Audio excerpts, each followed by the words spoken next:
Na tukisalia na hayo ya bajeti, serikali imetakiwa kuzingatia maoni ya umma kwa makini wakati wa zoezi la ushirikishwaji wa umma kuhusu mswada wa fedha wa mwaka 2025. Wakizungumza huko Embu, wazee wa chama kinachofahamika kama Kiama Kiamu Embu waliwakosoa viongozi kwa kuyapa kipaumbele maslahi yao ya kibinafsi na kuyapuuzilia mbali ya mwananchi wa kawaida.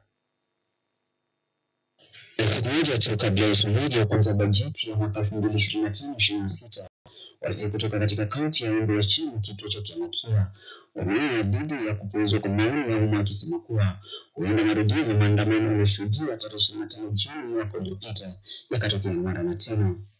Mambo ya makodi iwe imeongeleza watu wananchi, tusikizane ili wananchi wasitumiliwe sana, serikali iweze kuweka vitu katikati. Tunajua hawawezi kufanya kazi bila kodi, lakini wasituwekee makodi mengi ambayo ni unnecessary.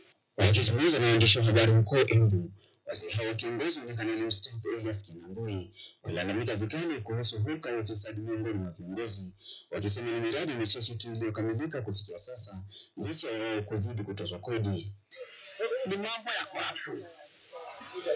Corruption imekuwa mbaya, especially kuna maofisi mengine hapa Embu kuhusu wanyama kazi.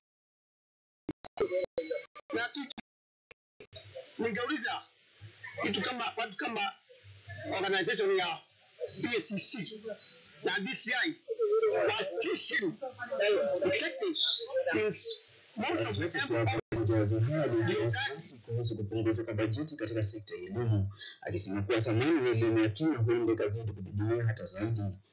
Aidha, aliwahimiza viongozi kuzidi kuwajibika wakati zoezi la ushirikishaji wa umma likiendelea. Kama wakati kama huu, ukienda shule zilifunguliwa jana, zilipofunguliwa juzi, sasa angalia hao watoto wako nyumbani.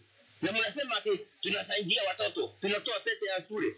Siko wapi na why? Mbona hao watoto wako nyumbani sasa? Wakilalamika kuhusu gharama ya bei za bidhaa, wazee hao wataka viongozi kukitiba ushirikishaji wa umma likiendelea. Ningetaka kusema ya kwamba serikali imetakiwa kusikiza watu. Ikisikia watu wanalia, kwanza kusema ni siasa wanafanya. Kwanza kusema hao watu wako nguvu fulani. Hakuna nguvu watu wako. Kile wako wanasema yale ambaye mahitaji yao wanaona wanajaribu, serikali inasema inafanya, lakini hakuna kitu inafanya. Mswada wa kifedha mwaka 2025 uliwasilishwa rasmi katika bunge la kitaifa mwezi Aprili mwaka huu. Na sasa unazidi kupokea maoni ya umma kutoka kwa wananchi kutoka sehemu tofauti nchini.